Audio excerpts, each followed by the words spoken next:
వినూత్న ఆలోచనలతో ముందుకు రండి. ప్రజలకు జవాబుదారీ ఉండాలి. రాష్ట్రాన్ని ఆదర్శంగా తీర్చిదిద్దాలి. ఉన్నతాధికారులకు సీఎం రేవంత్ రెడ్డి దిశానిర్దేశం. త్వరలోనే జిల్లాలోని పర్యటిస్తా స్పష్టీకరణ కథనమైతే చూస్తున్నాం. ఇక సీఎం రేవంత్ రెడ్డి జిల్లాలో పర్యటించనున్నట. మరి ఇక అధికారులు జాగ్రత్తగా ఉండాలి. డబ్బులు ఇచ్చి పోస్టింగ్కు ప్రయత్నిస్తే వేటు తప్పదు. అలాంటి పోలీసులకు ఏసీబీ విజిలెన్స్ వెంట పడతాయి. పోలీసులు ఉన్నతాధికారులు సీఎం రేవంత్ రెడ్డి హెచ్చరిక. డ్రగ్స్ సైబర్ నేరాల నియంత్రణలో భాగంగా కావాలని సినీ పరిశ్రమకు పిలుపని కథనం అయితే చూస్తున్నాం. ఇక్కడ డబ్బులు ఇచ్చి పోస్టింగ్కు ప్రయత్నిస్తే వేటు తప్పదని సీఎం రేవంత్ రెడ్డి అంటా ఉన్నాడు. అలాంటి పోలీసులను ఏసీబీ విజిలెన్స్ వెంట పడతాయట. పోలీసులు ఉన్నతాధికారులు సీఎం రేవంత్ రెడ్డి హెచ్చరిక. డ్రగ్స్ సైబర్ నేరాల నియంత్రణలో భాగంగా కావాలని సినీ పరిశ్రమకు పిలుపునిచ్చినట్ట. ఇదే అంశంపైన ఒక కీలక ప్రకటన మనం ఒకసారి తెలుసుకునే ప్రయత్నం చేద్దాం. ఏంటంటే డబ్బులు ఇచ్చి పోస్టింగ్కు ఈ కరీంనగర్లో బాగా జరుగుతున్నాయని కూడా మధ్యలో టాక్ వచ్చింది. ఇక దానికి సంబంధించిన అంశం మనం కరీంనగర్ జిల్లా అధ్యక్షుడు అఖిల్ పాషాతో ఒకసారి మాట్లాడే ప్రయత్నం చేద్దాం. అక్కడ కరీంనగర్లో ఉన్న సిపిని కూడా మార్చే ప్రయత్నం చేస్తూ ఉన్నారని ఒక వార్తలు వస్తూ ఉన్నాయి. కొందరు రాజకీయ నాయకులు మరి ఏందో అది చూడాలి ఒకసారి.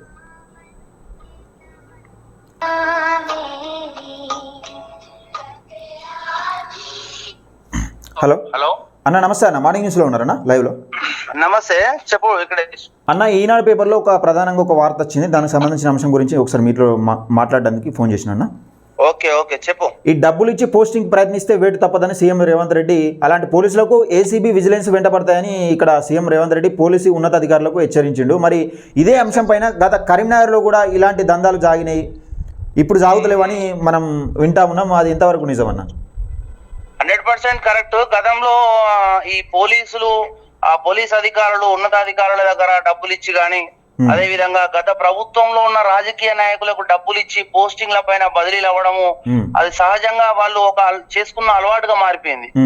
కాబట్టి ఈ పోలీస్ స్టేషన్ కు ఫర్ ఎగ్జాంపుల్ 15 లక్షలు ఇచ్చి ఒక పోలీస్ స్టేషన్ కు ఒక సిఐ పోతే, అదే పోలీస్ స్టేషన్ కి ఇంకొక సిఐ పోటీ పడి 30 లక్షలు ఇచ్చి వస్తుండు.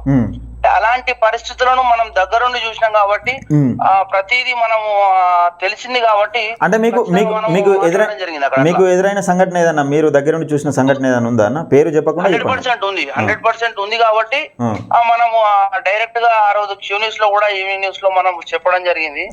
అని ఇలాంటి పోస్టింగ్లు ఇట్లా డబ్బులు ఇచ్చి పోస్టింగ్ల పైన పోతే, ఇప్పుడు ఫర్ ఎగ్జాంపుల్ సదరు ఆ అధికారి 15 లక్షలు ఇచ్చి అది ఆ నాయకునికి అక్కడికి పోయినప్పుడు ఆ అధికారి పైసలు సంపాదిస్తాడు తప్ప పని చేయడు. ఇప్పుడు తన ఇంట్లోకి వెళ్ళి 15 లక్షలు అయితే తను ఇయ్యలేడు కదా. ప్రజలు ఇప్పుడు సామాన్య ప్రజలు ఎవరైతే ఉన్నారో, బాధితులు ఎవరైతే ఉన్నారో, పోలీస్ స్టేషన్ పోయేటోళ్ళు, పోలీస్ స్టేషనే కాకుండా ఏ ప్రభుత్వ కార్యాలయం కూడా, ప్రభుత్వ కార్యాలయానికి పోయే బాధితుడు పైసలు ఇవ్వకపోతే ప్రభుత్వాధికారి పని చేయడుగా. ఎందుకంటే వీళ్ళకి ఇచ్చిన కమిషన్ తీసుకోవాలి, కమిషన్ తో పాటు వీళ్ళు కమిషన్ కి డబల్ కూడా వీళ్ళు వసూలు చేసుకోవాలి. ఏ ప్రభుత్వానికి అయితే అధికారి అయినా కూడా వాళ్ళ భార్య పిల్లలను ఆకలితోటి పెట్టుకొని వాళ్ళకి వచ్చిన జీతం అయితే ఇయ్యాడు కదా. అవునవును అన్న. ఒక విషయం అన్న, ఇప్పుడున్న సిపిని మార్చేందుకు కొందరు నాయకులు ప్రయత్నాలు చేస్తూ ఉన్నారని వినబడతా ఉన్నది. దానిపైన కూడా మీరు ఈ కరీంనగర్ సిపిని మార్చేద్దాం. ఇక్కడ సిపి గారి విషయంలో కూడా ఇదే జరుగుతుంది. ఏం జరుగుతుందంటే, అంటే దానిపైన కూడా మీరు ఢిల్లీకి వెళ్ళినట్టు ఒక వార్తలు వచ్చినాయి, సోనియా గాంధీని కలిసినట్టు ఒక రిప్రజెంటేషన్ ఇచ్చినట్టు ఒక వార్తలు వచ్చినాయి. మరి అది నిజమా అన్న? ఢిల్లీకి వెళ్ళి 100% విషయం ఏంటంటే, కరీంనగర్ సిపి గారు కరీంనగర్ కి అభిషేక్ మహంతి గారు వచ్చినప్పటి నుండి కరీంనగర్ ప్రజలకు న్యాయం జరుగుతుంది.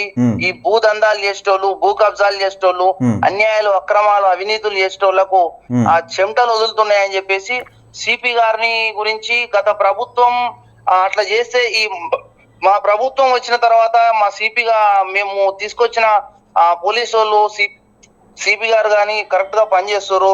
మా ప్రభుత్వం వచ్చిన తర్వాత కబ్జాదారులను అరికడుతుర్రు, వాళ్ళని ఎప్పటికప్పుడు ఎండగడుతుర్రు అని చెప్పి గత ప్రభుత్వంలో ఇట్లా జరిగింది, మా ప్రభుత్వంలో ఇట్లా జరుగుతుందని చెప్పేసి కూడా ప్రస్తుత ప్రభుత్వ నాయకులు, పెద్దలు కూడా మాట్లాడుకోవడం జరిగింది. అసలు మరి ఏంటి ప్రాబ్లం ఎవరికి వచ్చింది? అదే విధంగా విషయం ఏంటంటే, ఇప్పుడు సిపి గారు నాయకులు చెప్పినట్టుగా పోలీసు వాళ్ళను కూడా ట్రాన్స్ఫర్ చేస్తలేరు, కింది అధికారులను ట్రాన్స్ఫర్ చేస్తలేరు. అట్లా వాళ్ళ దగ్గర డబ్బులు తీసుకొని ట్రాన్స్ఫర్లు చేయించడానికి అవకాశం దొరకలేదు అనే ఆలోచనతో మాత్రం అదే మళ్ళీ ఇక్కడ నుండి బదిలీ చేయడానికి విశ్వ ప్రయత్నాలు చేస్తున్నారు ఆ నాయకులు. మరి ఆ నాయకుల విశ్వ ప్రయత్నాలను అడ్డుకోవడానికే నేను హైదరాబాద్ లో పోలీస్ శాఖ అధికారి డీజీపీ గారికి కానీ, సీఎం రేవంత్ రెడ్డి ముఖ్యమంత్రి గారికి కానీ, అదే విధంగా ఢిల్లీలో ఖర్గే గారికి, అదేవిధంగా రాహుల్ గాంధీ గారికి, ప్రియాంక గాంధీ గారికి, సోనియా గాంధీ గారిని పోయి కలిసి వాళ్ళతోటి వాళ్ళకు నా రిప్రజెంటేషన్ ఇవ్వడం జరిగింది. 10 ఏళ్ల నుంచి కరీంనగర్ ప్రజలు అణిచివేయబడ్డారు, అనగదొక్కబడ్డారు. అనేక మంది బీఆర్ఎస్ నాయకులను, కౌన్సిలర్లను చాలా మంది లోపలేసింది కదా వచ్చిన అదే కదా, చాలా ఇబ్బందులు పడ్డారు. మరి అలాంటి ఇబ్బందులు పడ్డ ప్రజలకు న్యాయం జరుగుతుంది, న్యాయ పోరాటం చేస్తారు. ప్రతి ఒక్కరికి, ప్రతి ఒక్క బాధితునికి సమాన న్యాయం చేస్తారు సిపి గారు. మరి అలాంటి గారిని ఎట్లా ట్రాన్స్ఫర్ చేస్తారు? అట్లా ట్రాన్స్ఫర్ చేయొద్దు అని చెప్పి రిప్రజెంటేషన్ కరీంనగర్ ప్రజల పక్షాన నేను పోయి ఇవ్వడం జరిగింది అట్లా. ఓకే, ఓకేనా, థ్యాంక్ యూ అన్న. రైట్, నమస్తే. ఇది అంటే నిజాయితీగా పనిచేసినా కూడా ట్రాన్స్ఫర్ చేయాలని కొందరు మరి వాళ్ళు విశ్వ ప్రయత్నాలు చేస్తూ ఉన్నారట. ఎవరో దానికి సంబంధించిన అంశం పైన రిప్రజెంటేషన్ ఇవ్వడానికి సీఎం రేవంత్ రెడ్డి గారికి కానీ, అలాగే ఖర్గే గారికి కానీ, ఇటు సోనియా గాంధీ గారికి కానీ ఢిల్లీ వెళ్ళి కలవడం జరిగింది. కరీంనగర్ జిల్లాకు చెందిన తీన్మర్మల టీం అఖిల్ పాషా వెళ్ళి కలవడం జరిగింది. దానికి సంబంధించిన అంశమే మనం మాట్లాడే ప్రయత్నం చేసినాం. అయితే ఇట్లా జరుగుతూ ఉన్నాయి అన్నట్టు. అంటే నిజాయితీగా పనిచేస్తే కూడా ట్రాన్స్ఫర్ చేయాలని చేస్తూ ఉన్నారట. ఇక మరి ఎవరు వాళ్ళు భయపట్టోళ్ళు